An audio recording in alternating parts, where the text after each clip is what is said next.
today, we're going to shoot 3 films you've probably never heard of, or at least I hadn't until they were sent to me recently. And we're going to do so all while driving back home from California to Bend, Oregon.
I had a roll of Portra 400 that I needed to finish in my Canon EOS 3 before I could load in another stock. It gave me a good opportunity to warm up and photograph the sunrise here at Badwater Basin.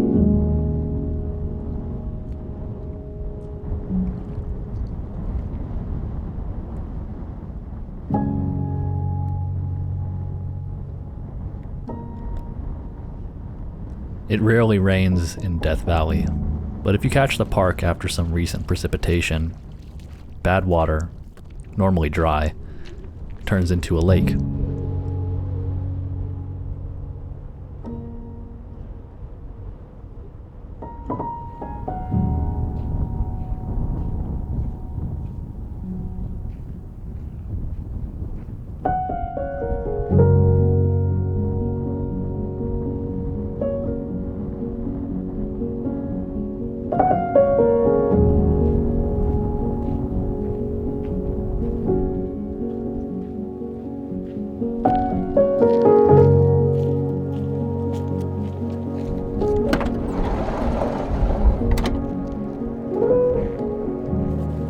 I finished up my roll of Portra, and for our first film stock, I knew just the perfect place to shoot it.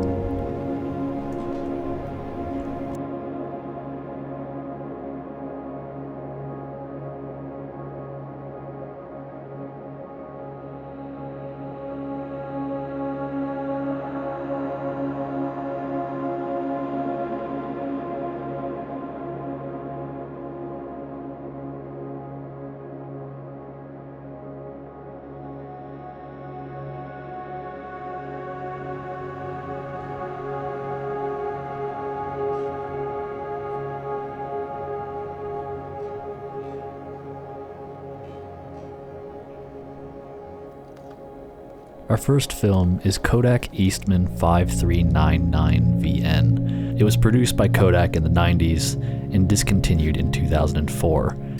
It appears that it was originally intended for making duplicates of color newsreel film using an optical printer.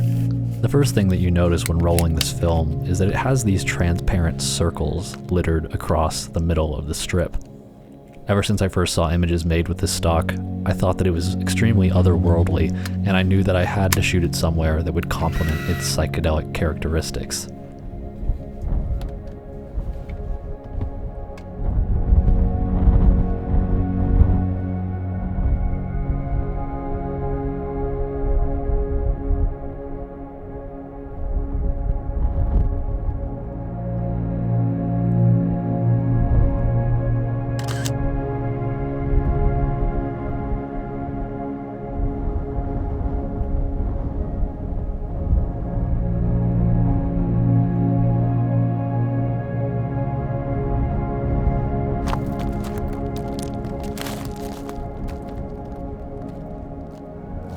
Even though it was mid-November during my visit, it was still quite warm. For those of you who aren't aware, Death Valley is the hottest place on Earth, with the highest recorded temperature of 134 degrees Fahrenheit, or 56.6 degrees Celsius. It's a truly unique place with unique landscapes to match, which is all the more frustrating when you find things like this laying around. So I guess I'll take this moment to just say, next time you're out in nature, do everybody a favor and leave it better than you found it. And that also applies to where you walk.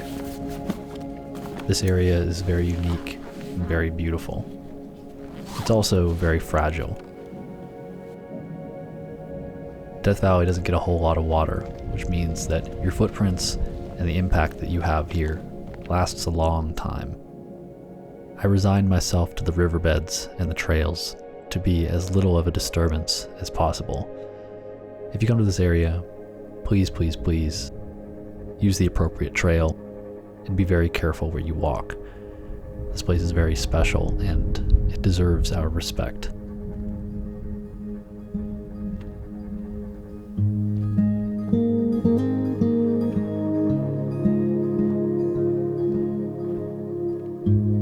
.5399 is a super low ISO film, between 12 and 25.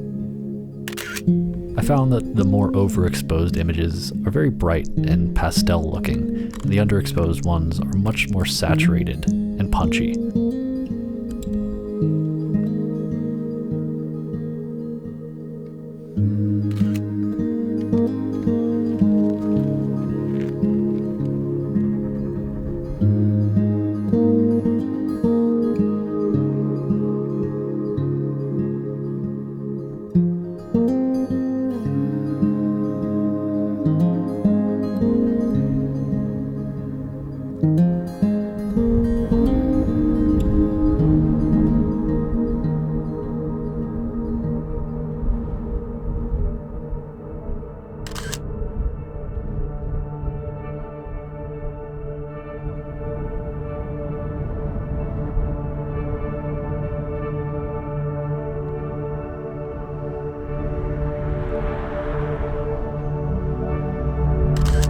This might just be my favorite image that I shot the entire trip.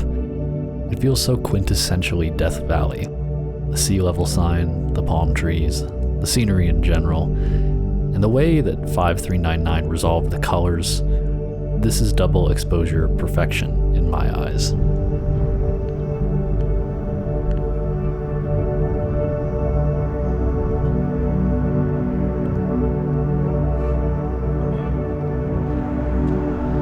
Too often when I'm on the road, I'm in a rush. I've got a schedule to keep or a place I need to be, and as a consequence, I often have to pass up capturing things that I pass along the way.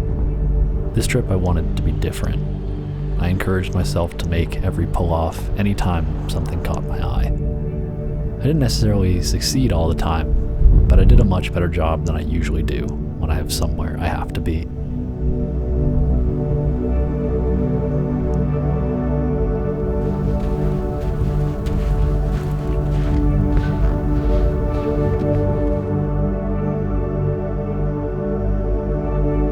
Normally, I'm not super keen to shoot in the middle of the day, but because this film is so light-hungry, I figured what better spot than a really bright dune field in the middle of the day to finish off this roll.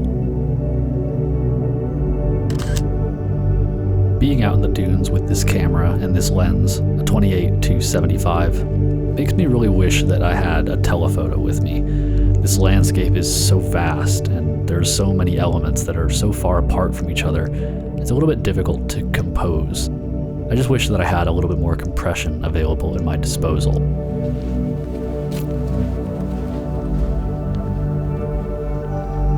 If you haven't spent a day walking around the sand before, I've got a dune tip for you. Wear socks.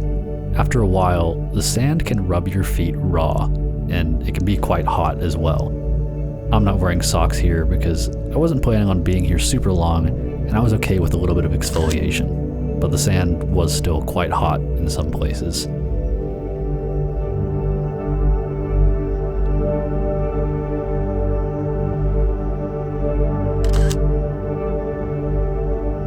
So I finished the last of the 5399 in the midday sun at Mesquite Flat, and decided to start heading out of the park towards our next location. next film I was eager to try was Luminar 100 from Popo Camera out of Montreal.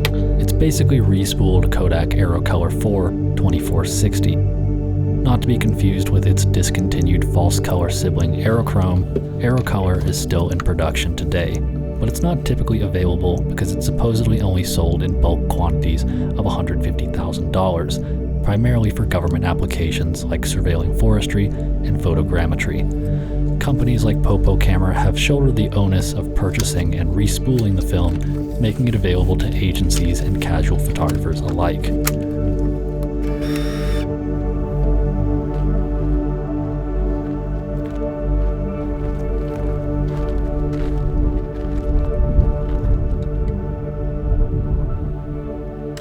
I only shot a few images with it before transiting to my next location and taking the film out of the camera. So we'll talk a little bit more about Luminar when I put it back in, but these are the first 4 that I shot.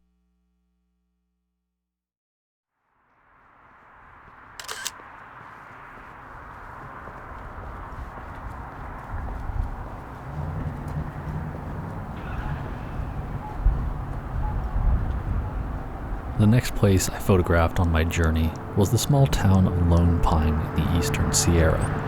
I wanted to photograph some of the neon signs before sunrise, which was a good plan in theory.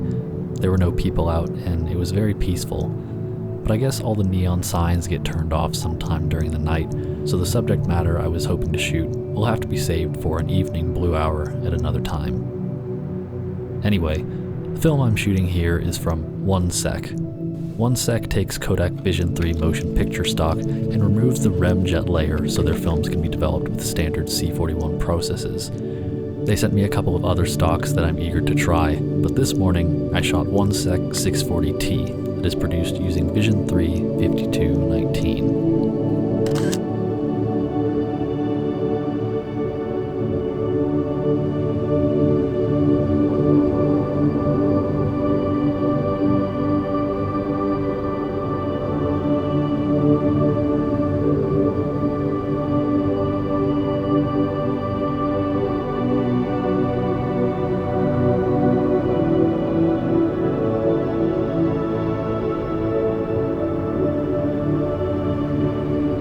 For those of you who aren't super familiar with the geography of the United States, that mountain on the right side is Mount Whitney, which is the tallest mountain in the lower 48 contiguous United States. So in this video, we've seen the lowest point in the US, Badwater Basin, as well as the highest point in the lower 48. Kinda neat, right?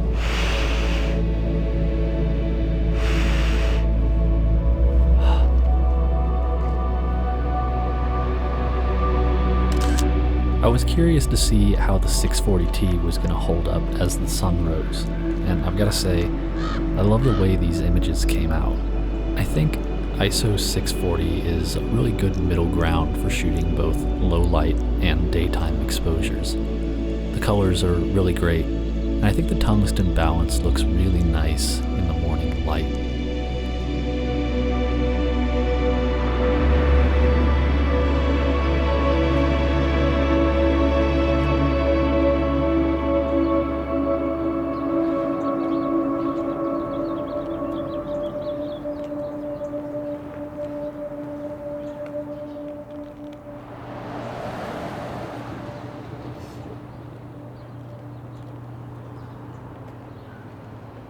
So now that the sun was up, I decided to switch back to the Luminar. One of the things I really love about my EOS 3 is that it gives you the option to leave the film leader outside of the cassette when rewinding the film. This makes it easy to switch back and forth between stocks, which is something that's usually kind of a pain on a 35mm camera. I already knew how many photos I'd taken on the Luminar before removing it, so all I had to do now was get back to that point in the roll without ruining the photos that I'd already shot. To do this, I put my lens cap on, closed my aperture to its smallest setting, set my shutter to its max speed, and simply fired blank exposures until I went past the last photo I had taken.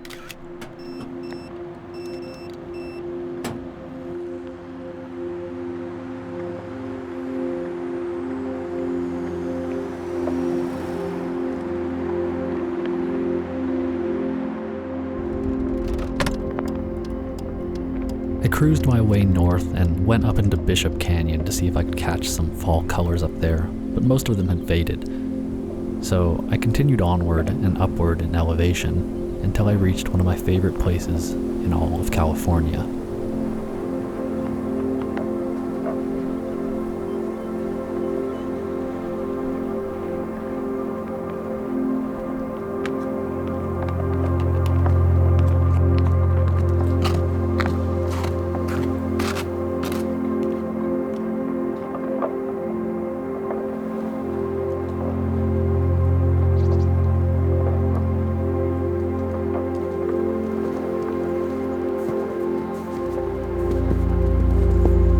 I thought I knew what to expect arriving at Twin Lakes, but there was a bunch of prescribed burns going on throughout the area. The smoky atmosphere obscured and washed out much of what I was hoping to shoot, but I still got a couple of images that I like.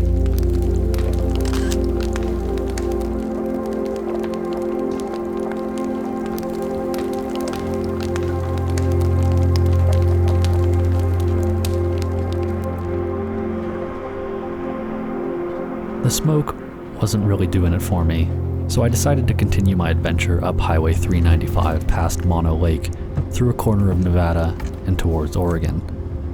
There wasn't anything along the way I felt particularly compelled to shoot, so I decided to drive into the night towards my next destination.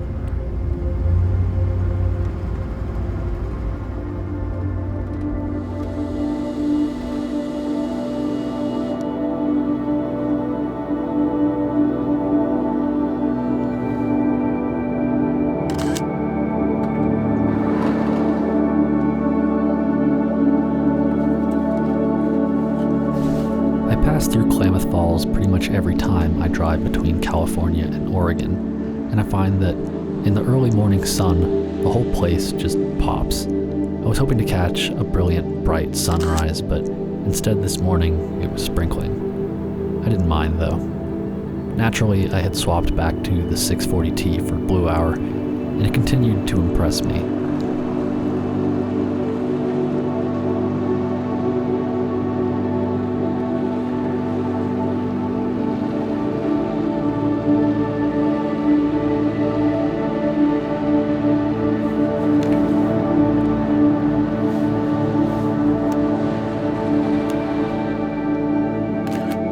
I meandered about downtown Klamath Falls for a while, and then continued on my way, back on the road towards Bend. There's a certain giddiness to get home I feel when I'm finally close enough to see it written on the highway signs. I shot my last photo of 640T at the travel stop before loading the Luminar back into my Canon.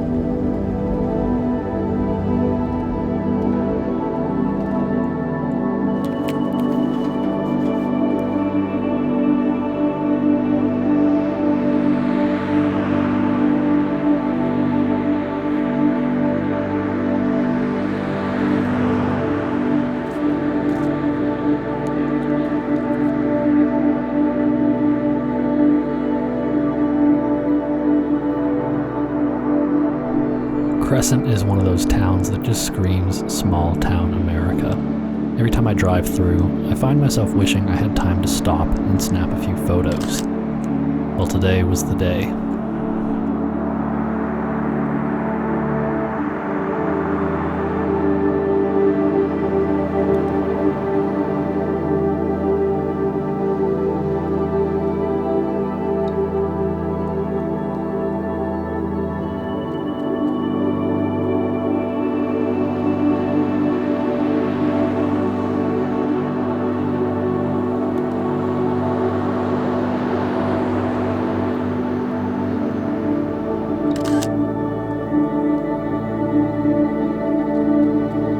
And that was the last photo of the roll. I figured this was a good triumphant way to close out the video, a nice self-portrait of myself in the van just before getting back to Bend.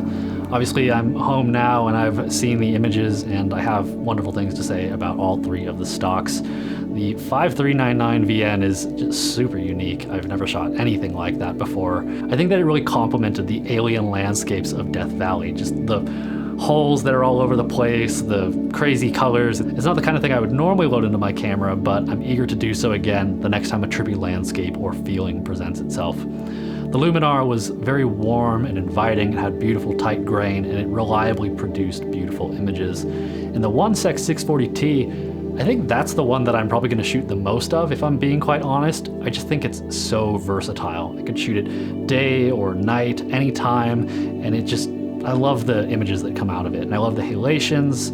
Just all across the board, wonderful things to say about this experience shooting these, cruising up, and these films. So if you want to check out any of the films that we shot in this video, I'm going to link them all down below. And a big thank you to Luminar, to 1sec for sending me these to test, and an extra big thank you to Simon, a subscriber who found the 5399, bulk rolled it, and sent it to me for this video. Greatly appreciate all of you. If you guys want to support this kind of photography video and help me make more in the future, I'm going to be releasing 5 of my favorite images from this video, and there will be 1 of each of them. So a cool little way to support if you feel so inclined and get a neat piece of art for your wall. That's all I got for you today. Thank you so much for watching, and I'll see you next time. Peace.